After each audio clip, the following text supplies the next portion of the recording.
नमस्ते बच्चों। बच्चों, हम आज 9वीं कक्षा के 5वां पाठ मौसी इस पाठ के बारे में आज हम जानकारी प्राप्त करेंगे।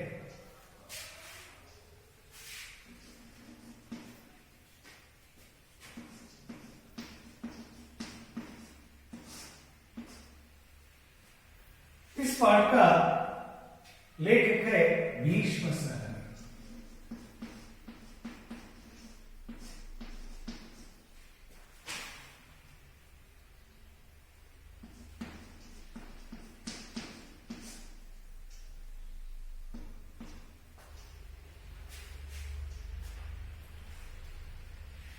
लेखक परिचय को पहले देखेंगे। मौसी इस पाठ का लेखक है भीष्म सहनी। भीष्म सहनी का जन्म सन 1915 अगस्त का जन्म 1915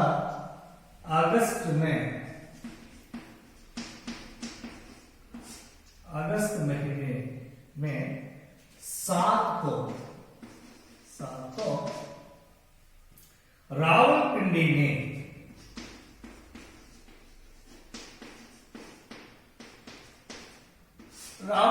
में सहनी जी का जन्म हुआ है। भीष्म सहनी इस लेखक का जन्म 1915 अगस्त 7 को रावलपिंडी में सहनी जी का जन्म हुआ है। भीष्म सहनी जी एमए पीएचडी तक इन्होंने शिक्षा पाई है। भीष्म सहनी जी की शिक्षा एमए पीएचडी तक हुई है। सहनी जी हिंदी, अंग्रेजी, संस्कृत, रूसी, पंजाबी आदि भाषाओं के ज्ञाता है। ये लेखक इन भाषाओं के ज्ञाता है। वे है हिंदी भाषा के बारे में जानते हैं और अंग्रेजी,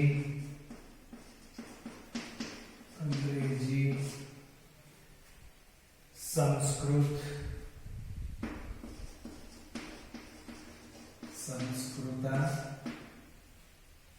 रूसी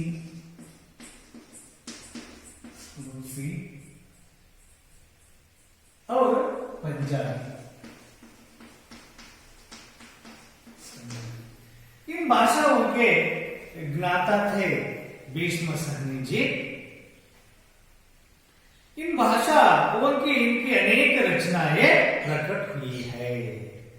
भीष्म सहनी जी हिंदी, संस्कृत, अंग्रेजी, रूसी और पंजाबी भाषा के ज्ञाता थे।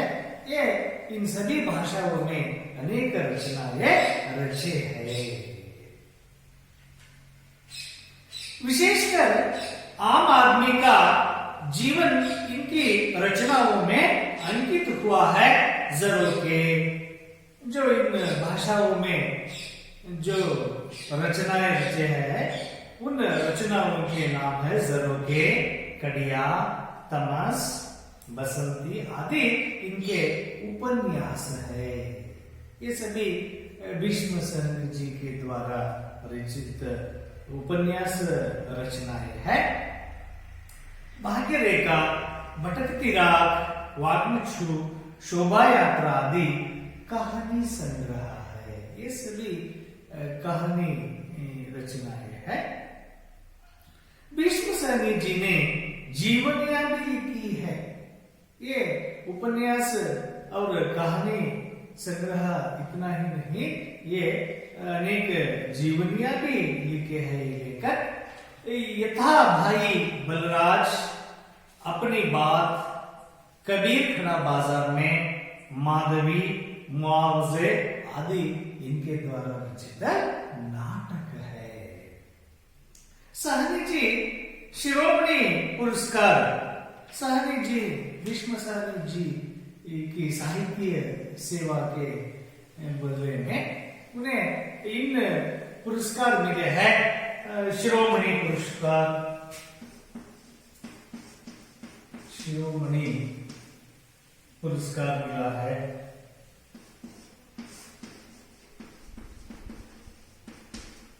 साहनी जी को साहित्यिक सेवा के लिए साहित्य अकादमी पुरस्कार,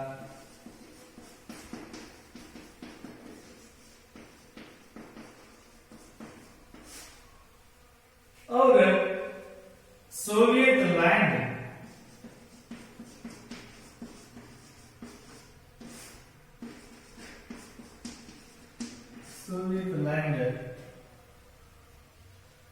नेहरू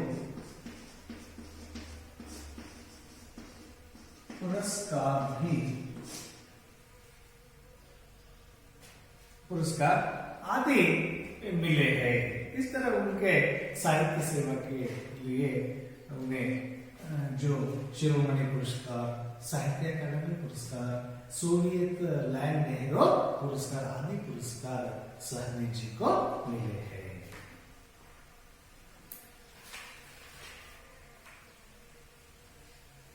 पाठ का वाचन करेंगे। पाठ 5 मौसी भीष्म साहनी। उस औरत को सभी मौसी कहकर पुकारते थे, बच्चे भी और बड़ी उम्र के लोग भी। मौसी सबको मां के जैसे प्यारी बनी थी, सबके सुख दुख के समय में साथ देती थी। बच्चों के लिए तो वह सेवा की मूर्ति बनी थी। प्रतिदिन दोपहर होते होते मौसी स्कूल के फाटक पर पहुंच जाती थी। जैसे ही छुट्टी की घंटी बजती, वैसे ही बच्चे भागते हुए बाहर निकलते और मौसी के कंधों पर अपने अपने बस्ते डाल देते। मोहल्ले के सभी बच्चे उसे घेरे रहते थे। दोपहर ढलने पर मौसी नीम के पेड़ पहुंचती, जहां सभी बच्चे खेला करते थे। मौसी को बच्चों के साथ खेलना, उन्हें कहानियां, चुटकुले और पहेलियां सुनाना बहुत पसंद था। वह तोता तोती की कहानी, काठ के घोड़े की कहानी, विरोचित कहानी आदि सुनाती थी। मौसी बच्चों को खेलने के लिए अपने पास चने, टिकिया, उनको खिलाने के लिए मूंगफली आदि कुछ न कुछ रखती थी। वह बच्चों से अपने बेटे बेटियों जैसे प्यार करती थी। एक दिन जब स्कूल की छुट्टी हुई, बच्चे बस्ते उठाकर बाहर निकले तो मौसी फटाक पर नहीं मिली। शाम को बच्चे खेलने के लिए निकले तो मौसी पेड़ के नीचे भी नहीं थी। किसी को भी मालूम नहीं था कि मौसी कहां गई है। कई दिन बीत गए पर मौसी का कुछ पता नहीं चला। उसके बिना सारा मोहल्ला सुना सुना लगता था। एक दिन बच्चे मौसी की खोज में घूम रहे थे।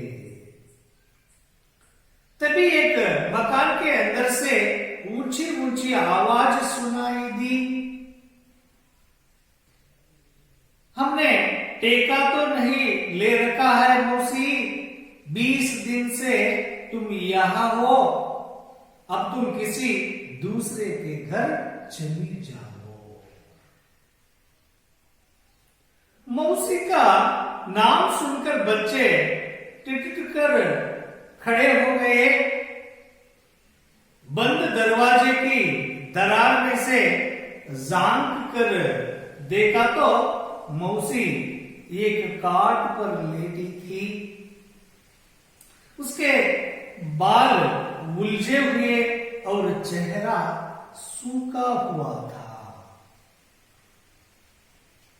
मौसी को ऐसी स्थिति में देखकर बच्चों को बहुत दुख हुआ और गुस्सा आया। दूसरे दिन बच्चे हॉकी मैच खेलकर लौट रहे थे तो रास्ते में पुल के पास मौसी बैठी नजर आई। उसके पास एक छोटी सी गठरी और लाठी भी थी। मौसी को देखकर सब उसे घेर कर प्रश्न पूछने लगे। तू इतने दिन कहां थी मौसी? यहां क्यों बैठी हो? एक ने पूछा। मैं यहां से जा रही हूं बेटा। कहते हुए मौसी की आंखें भर आई। तू तो बीमार थी मौसी, तबीयत कैसी है? बलदेव ने पूछा। बेटा मैं ठीक हो गई हूं, अपना गांव जा रही हूं। हम तुझे कहीं नहीं जाने देंगे मौसी, सबने एक स्वर में कहा। मौसी की आवाज आंखों में आंसू छलक उठे। दुकान के सामने काट बिछी थी। 2-3 लड़के भागकर काट उठा ले आए। उस पर मौसी को जबरदस्त बैठा दिया। काट को सीधे नीम के पेड़ के नीचे ले आए। कन्हैया भागकर अपने घर से दरी और तकिया लाया। उषा थाली में 2 रोटियां लाई। योग राजा एक कटोरा में दूध लाया। गोपाल घर से लैंप उठा लाया। मुन्नी पीने के लिए पानी लाई। बलदेव के पिता डॉक्टर थे। वह अपने पिता को क्लिनिक से खींच लाया। मौसी बीमार है, आप जल्दी चलकर देखिए। बच्चे सोचने लगे कि मौसी को कहां ठहराया जाए। उन्होंने निर्णय लिया कि वे बारी बारी से उसे अपने घर में रखेंगे। बाद में उन्हें हेडमास्टर जी से विनती की कि मौसी को स्कूल में काम दिया जाए। हेडमास्टर जी ने मान लिया और मौसी को रहने के लिए स्कूल में एक कोठरी भी दे दी। मौसी फिर से स्कूल के आंगन में आने लगी। बच्चे उसे घेरे रहते और वह उन्हें कहानियां सुनाती। कभी कभी लाठी टेकती हुई मोहल्ले का चक्कर काटती। सभी घरों में झांक उनका कुशल क्षेम पूछती। सांझ ढले अपने कोठरी में चली आती और चैन की सांस लेती। इस तरह बच्चों के प्रेम व स्नेह भाव से मौसी के जीवन में खुशी के दिन लौट आए।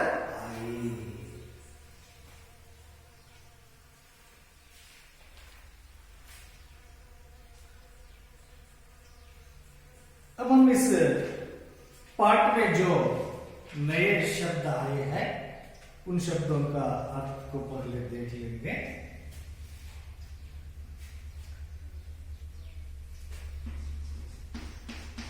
मौसी पाठ का मार्ग है माता की बहन को, माता की बहन को मौसी कहते हैं।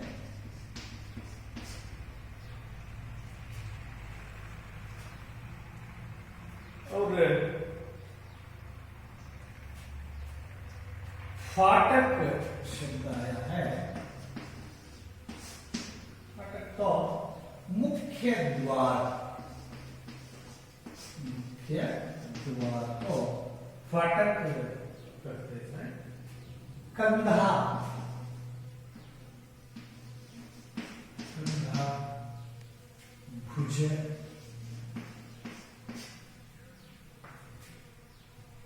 बस्ता,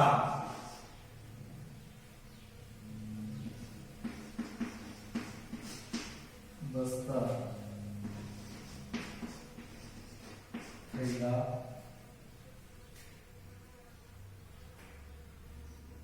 और डल्ला बीतना, डलना बीतना,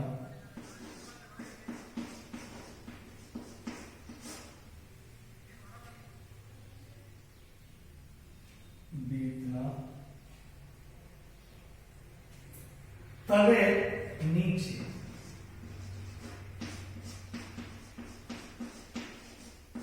नीचे,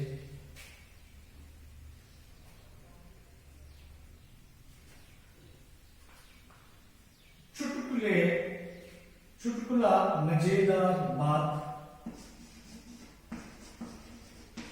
चुटकुला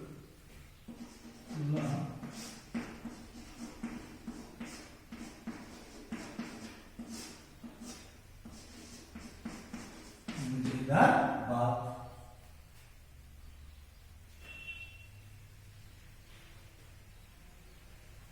और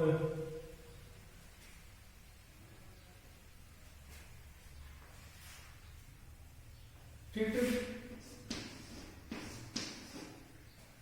टिटक कर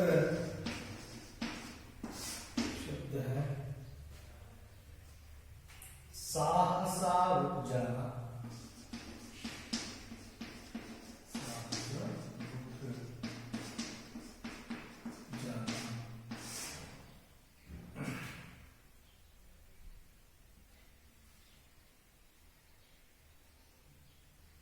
और पुल, सेतु,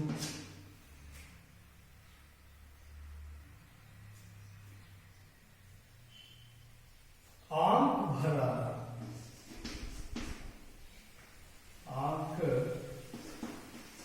आंखें भराना, आंखें भराना। दुखी होना, दुखी होना। बीमार, बीमार, रोगी।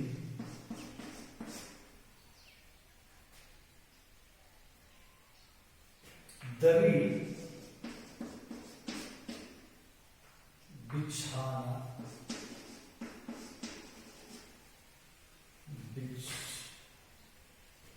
बिछाना। जैसे कटोरा, ताला, विनती, प्रार्थना, कोटरी, छोटा कमरा, चक्कर काटना, घूमना। ऐसे बहुत सारे नए शब्द आए हैं इस पाठ में। इस पाठ का आशय को हम पहले देखेंगे। प्रस्तुत पाठ में मौसी के निस्वार्थ सेवा मनोभाव का चित्रण है। इस पाठ में जो मौसी नामक एक महिला आती है, उसका निस्वार्थ सेवा का चित्रण हमें दिखाई देता है। इस कहानी से बच्चों को परोपकार, इस कहानी से बच्चों आपको परोपकार का गुण आप में आ जाता है और बड़े बुजुर्गों के प्रति आदर और असहाय को की मदद करने की प्रेरणा मिलती है और बड़ों का गौरव देना और दूसरों के बुजुर्गों के और असहायकों का जो मदद करने की भावना आप में आती है और जागृत होती है। देखेंगे इस कहानी में क्या क्या है। उस औरत को सभी मौसी कहकर पुकारते थे, उस औरत को सभी मौसी कर पुकारते थे, बच्चे भी और बड़ी उम्र के लोग भी। उस महिला को बच्चे भी मौसी कहते थे और बड़े उम्र के लोग भी, सभी इस महिला को मौसी मौसी कर कहते थे और पुकारते थे। मौसी सबको मां के जैसे प्यारी बनी थी। मौसी सभी लोगों को, बच्चों को और बड़ों को मां जैसे वे लगती थी, मां जैसे प्यारी बनी थी। सबके, क्योंकि सबके सुख दुख के समय में साथ देती थी, इसलिए मां के बराबर हो गई थी मौसी कि वे सभी के सुख दुख में भाग लेती थी और साथ देती। बच्चों के लिए तो वह सेवा की मूर्ति बनी थी, बच्चों के लिए तो वे सेवा की मूर्ति ही बनी थी मौसी, इसलिए सबकी प्यारी थी मौसी। मौसी प्रतिदिन दोपहर होते होते मौसी स्कूल के फटाक पर पहुंच जाती थी। दोपहर होते ही मौसी स्कूल के फटाक पर पहुंच जाती और जैसे ही छुट्टी की घंटी बजती, उस समय दोपहर छुट्टी की घंटी बजते ही वैसे ही बच्चे भागते हुए बाहर निकलते और मौसी के कंधों पर अपने अपने बस्ते डाल देते। उस पटाख पर मौसी, पाठशाला के पटाख पर मौसी खड़ी रहती थी। घंटी बजते ही स्कूल के अंदर से बच्चे बस्ते उठा उठा कर लाकर मौसी के कंधे पर डाल देते। मोहल्ले के सभी बच्चे उसे घेरे रहते और उस मोहल्ले के सभी बच्चे मौसी को घेरे रहते थे। मौसी बच्चों को खिलाने के लिए अपने पास चने, मौसी उन बच्चों को खिलाने के लिए वे अपने पास चने, टिकिया, मूंगफली आदि कुछ न कुछ रखती थी। बच्चों को देने के लिए टिकिया, मूंगफली, चने कभी भी अपने पास रखी होती थी और उनको बच्चों को देती थी। वह बच्चों से अपने बेटे बेटियों जैसे प्यार करती थी। मौसी सभी बच्चों को अपने बेटी बेटा जैसे उनको समान रूप से उनको वे प्यार करती थी मौसी। इस तरह वे सभी के प्यारी बनी हुई थी मौसी। एक दिन इस तरह दिन निकल रहे थे, तो एक दिन क्या हुआ, जब स्कूल की छुट्टी हुई, एक दिन दोपहर स्कूल की छुट्टी हुई, बच्चे बस्ते उठाकर बाहर निकले। सभी बच्चे पाठशाला में से बस्ते उठाकर बाहर निकले, तो मौसी फटाक पर नहीं मिली। लेकिन बच्चों को फटाक पर मौसी नहीं मिली। शाम को बच्चे खेलने के लिए निकले, नहीं मिली, तो वे ही बस्ते उठाकर अपने घर गए और शाम वे मुंह पैर सभी धोकर खेलने के लिए निकले, तो मौसी पेड़ के नीचे भी नहीं। जो सभी बच्चों को पेड़ के नीचे खेलने के लिए बच्चे जाते थे, वहां पेड़ के नीचे भी मौसी नहीं। किसी को भी मालूम नहीं था, किसी को भी मौसी कहाँ गई है, क्यों नहीं आई है, यह खबर किसी को नहीं मालूम है। मौसी कहाँ गई है, सभी को मौसी कहाँ गई है, इसका खबर किसी के पास नहीं। कई दिन बीत गए, पर मौसी का कुछ पता नहीं चला। बहुत दिनों तक बीत गए, फिर भी मौसी का पता नहीं चला इन बच्चों को। उसके बिना सारा मोहल्ला सूना सूना लगता था। मौसी नहीं है तो उन बच्चों के मोहल्ला सूना सूना लग रहा है बच्चों को। एक दिन बच्चे मौसी की खोज में घूम रहे थे। सभी बच्चे ने सोचे हम मौसी का खोज करना ये है, कर उसको ढूंढने के लिए घूमने लगे। तभी एक मकान के अंदर वे सभी मोहल्ले के अंदर ढूंढ रहे थे। उस समय में एक मकान के अंदर से ऊंची ऊंची आवाज सुनाई दी। इन बच्चों को एक उस मोहल्ले के घर के अंदर से ऊंची ऊंची आवाजें सुनाई दी। हमने टेका तो नहीं ले रखा है मौसी। वे आवाजें क्या थी? वे आवाजें थी, हमने टेका तो नहीं रखा है मौसी, 20 दिन से तुम यहां हो, अब तुम किसी दूसरे घर चले जाओ कर आवाज सुनाई दी बच्चों को। तो मौसी का नाम सुनकर, इस तरह उन बातों में जो मौसी का नाम सुनते ही बच्चे टिटक कर खड़े हो गए।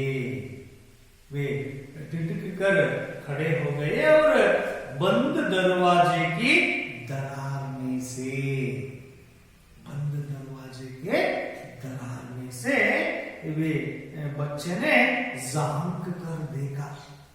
झांक कर अंदर देखते हैं बच्चे, तो मौसी ये काट पर लेटी थी।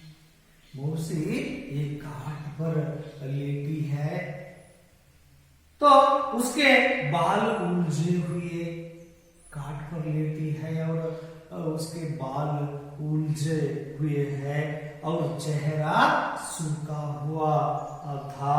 मौसी को ऐसी स्थिति में देखकर बच्चों को बहुत दुख हुआ और गुस्सा आया।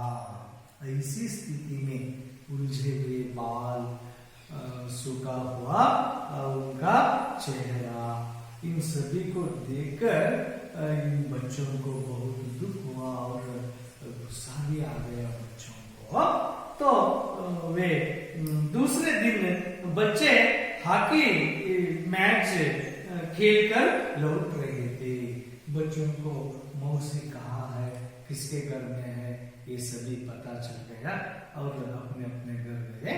और दूसरे दिन वे सभी ने हॉकी मैच खेलकर लौट रहे थे सभी बच्चों ने। तो रास्ते में पुल के पास मौसी बैठी नजर आई।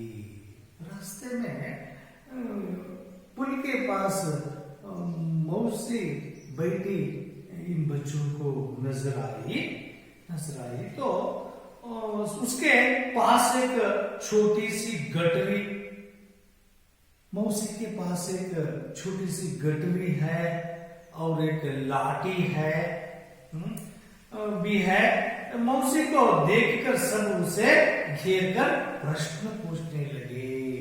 मौसी के पास जो गटरी और लाठी को देखते ही सभी बच्चों ने उसे घेर कर प्रश्न पूछने लगे। मौसी को क्या प्रश्न पूछने लगे? तू इतने दिन कहाँ थी मौसी? मौसी आप इतने दिन कहाँ थी? यहाँ क्यों बैठी हो? और यहाँ क्यों बैठी हो आप? एक ने पूछा। तो मौसी मैं यहाँ से जा रही हूँ बेटा, मैं यहाँ से इस मोहल्ले से जा रही हूँ। कहते हुए मौसी की आंखों भर आई। ऐसे कहते हुए मौसी के आंख भर आई। तू तो बीमार थी मौसी, तू तो बीमार थी। तबीयत कैसी है? हम तो कल परसों सभी देखते तो आप तो बीमार पड़ी थी, आप कैसी हो? बलदेव ने पूछा। बेटा मैं ठीक हो गई हूं, मैं बीमार थी, अब मैं ठीक हो गई हूं, अपना गांव जा रही हूं, मैं अपना गांव जा रही हूं। हम तुझे कहीं नहीं जाने देंगे मौसी। ऐसे कहने पर बच्चे सभी मिलकर नहीं मौसी आपको हम कहीं नहीं जाने देंगे कर रोकते हैं। और सबने एक स्वर में कहा और सबने मिलकर एक स्वर में कहते हैं आंसू छलक उठे।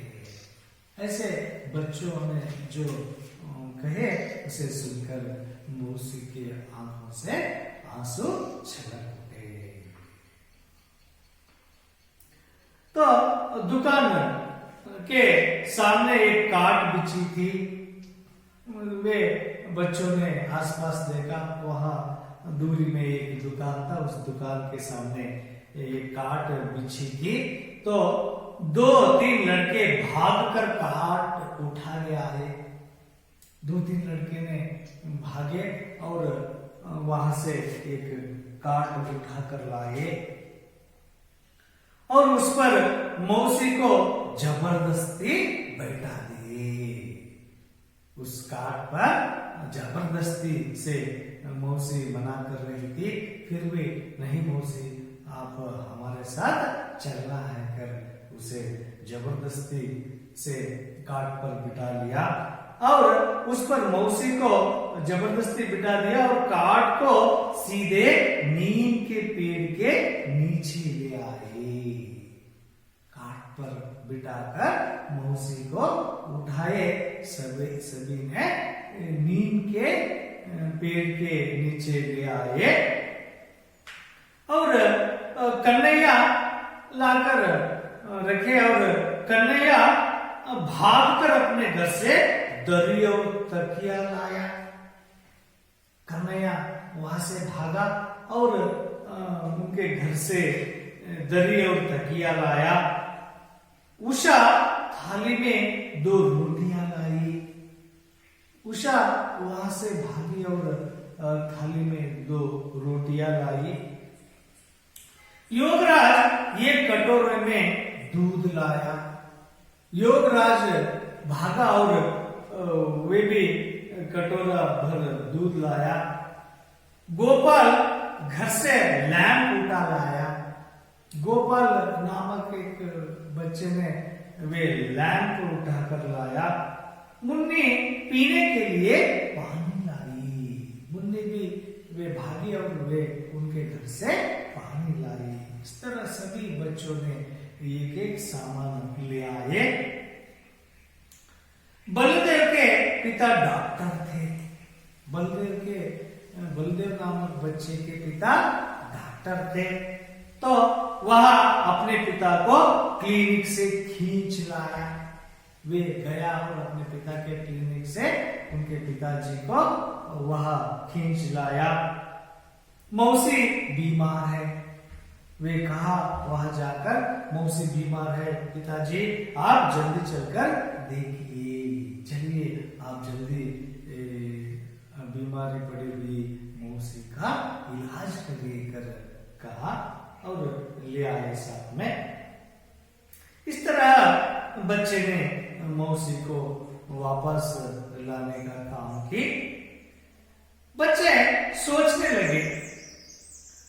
सभी ने उनका रहने का और खाने और उनका इलाज कराने का काम करने का बाद सभी ने सोचने लगे कि मौसी को कहाँ ठहरा जाए। उनके सामने एक प्रश्न उठता है, अब तो हम मौसी का सब व्यवस्था की है, अब हम मौसी को कहाँ ठहराएंगे?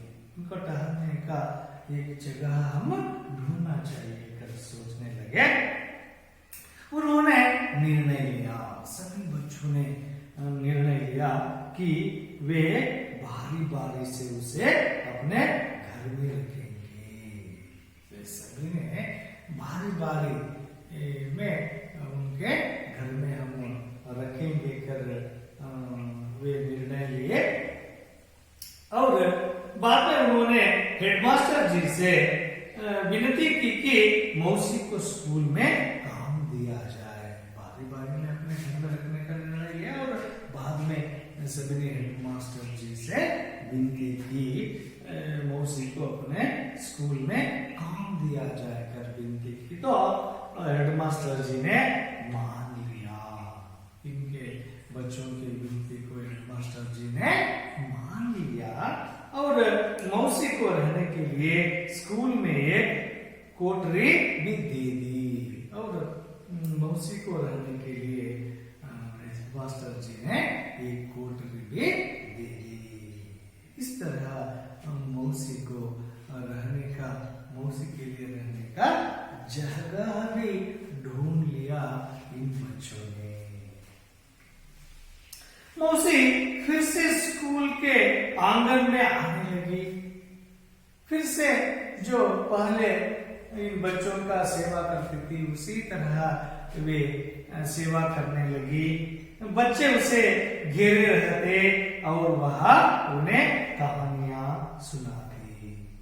उसी तरह बच्चे पहले की तरह ही उसे घेरे रहते थे। तो मौसी उन्हें कहानियां सुनाती थी। कभी कभी लाठी टेकती हुई, कभी कभी वे बच्चों को कहानी सुनाने के बाद लाठी टेकती हुई वे मोहल्ले के चक्कर काटती थी। वे लाठी टेकती हुई मोहल्ले के चक्कर भी वे करती, वे चक्कर खाती थी। सभी घरों में जान उनका कुशल क्षेम पूछती। वे चक्कर काटते भी सभी के घर में, घर के पास और घर के अंदर से जाते और वह सभी लोग उनका कुशल क्षेम पूछने लगे। मौसी सांझ ढले अपने कोठरी में चली आती। सांझ ढलते ही मौसी अपने कोठरी में आ जाती और चैन की सांस लेती। इस तरह उनका जो पहले वे जो करती थी काम, वह सभी काम को करने लगे मौसी। इस तरह बच्चों के प्रेम व स्नेह भाव से मौसी के जीवन में खुशी के दिन लौट आए।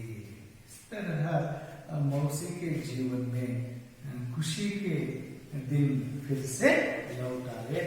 इस तरह मौसी ने इन बच्चों का सेवा की, निस्वार्थ सेवा की है मौसी। इस ऐसे सेवा करते करते सभी को मौसी बनकर, सबके प्यारी बनकर थी मौसी।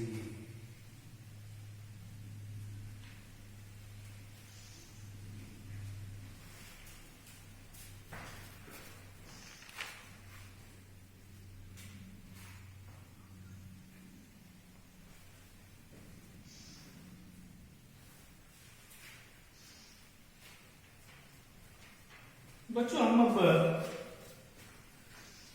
अभ्यास के प्रश्नों के बारे में चर्चा करेंगे।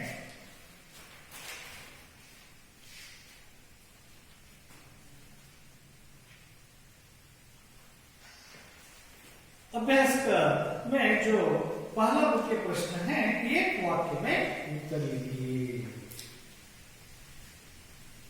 मां के जैसी प्यारी कौन थी?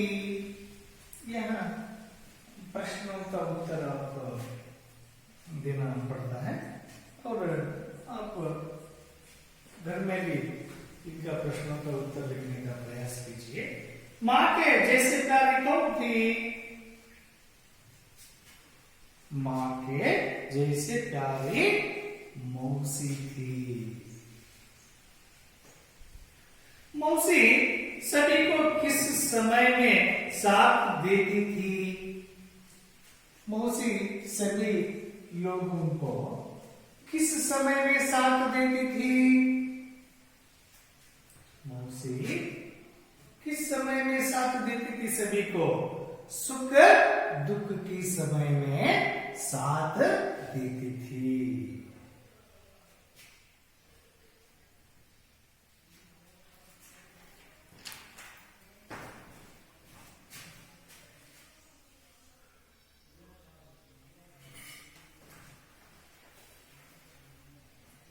दोपहर होने पर मौसी कहां पहुंच जाती थी? दोपहर होते ही मौसी कहां पहुंच जाती थी? स्कूल के फटाक पर। दोपहर होते ही मौसी स्कूल के फटाक पर पहुंच जाती थी। मौसी बच्चों को क्या क्या खिलाती थी? मौसी बच्चों को क्या क्या खिलाती थी? चने, टिकिया, मूंगफलियां खिलाती थी। मौसी के बिना सारा मोहल्ला कैसा लगता था? मौसी के बिना सारा मोहल्ला कैसा लगता था? अच्छा, सूना सूना लगता था।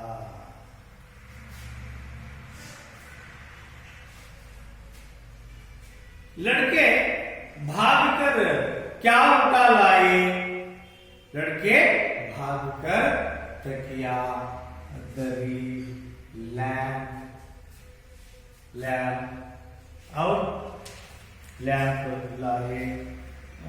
दूध लाए और रोटियां लाए। और बलदेव के पिता डॉक्टर थे, वे डॉक्टर को भी ले आए।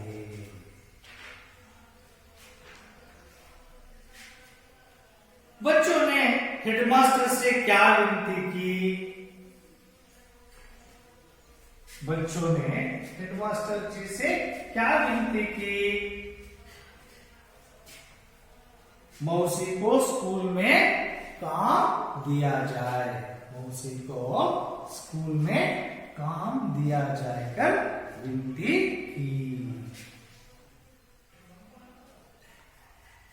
मौसी के जीवन में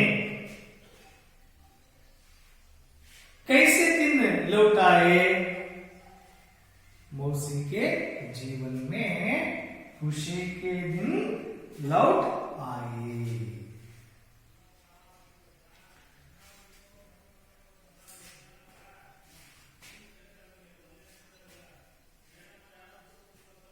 रिश्ता जानिए और लिखिए। इस मुख्य प्रश्न को देखिए। पिता के पिता दादा, पिता के पिता दादा है तो माता के पिता हमें क्या लगता है? नाना लगता है, तो वह नाना लिखना चाहिए।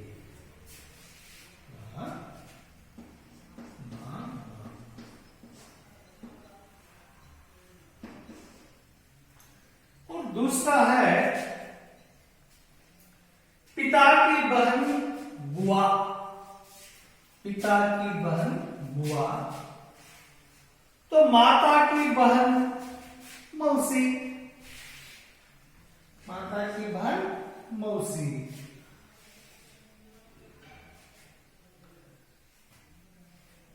पति या पत्नी के पिता ससुर लगता है तो पति पत्नी की माता क्या लगती है? सास लगती है, सास।